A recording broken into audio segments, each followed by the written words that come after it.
Chennai ribbon பில்டிங்கிறது போராட்டம் நடத்துற இடம் இல்லை. நீங்க போராட்டம் நடத்தணும் அப்படின்னா அரசாங்கம் ஒதுக்கி இருக்கிற இடத்துல காவல்துறையிட்ட முன் அனுமதி வாங்கி நீங்க உங்களுடைய போராட்டத்தை நடத்தலாம். அதனால உடனடியா அந்த பகுதியில் இருந்து துப்புரவு பணியாளர்கள் அவங்களோட இடத்தை காலி செய்யணும் அல்லது அப்புறப்படுத்தப்படணும் அப்படின்னு சென்னை உயர்நீதிமன்றம் ஒரு தீர்ப்பு வழங்குச்சு. அந்த தீர்ப்பினுடைய அடிப்படையில தான் அன்றைக்கு 13ஆம் தேதி நள்ளிரவு காவல்துறையினரால தூய்மை பணியாளர்கள் உடனடியா அங்கிருந்து அப்புறப்படுத்தப்பட்டாங்க அப்படின்னு திமுகவை சார்ந்தவர்கள் தொடர்ச்சியா சமூக வலைதள பக்கங்கள்ல சொல்லிக்கிட்டும் பேசிக்கிட்டும் இருக்கிறாங்க.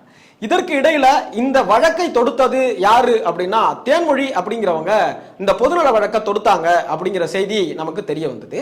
அந்த தேன்மொழி அப்படிங்கிறவங்க யாரு அப்படின்னா திமுகவினுடைய சென்னை கிழக்கு மாவட்ட நிர்வாகி அப்படிங்கிற தகவல் தெரிய வந்திருக்கு. இதற்கிடையில இன்னைக்கு மதியானம் அனைத்து இந்திய அண்ணா திராவிட முன்னேற்ற கழகத்தினுடைய எக்ஸ்தல பதிவுல அவங்க தனம் சேரிட்டபிள் ட்ரஸ்ட் அப்படிங்கிற அமைப்பினுடைய சார்பாக தான் அந்த வழக்கை தொடுத்திருந்தாங்க.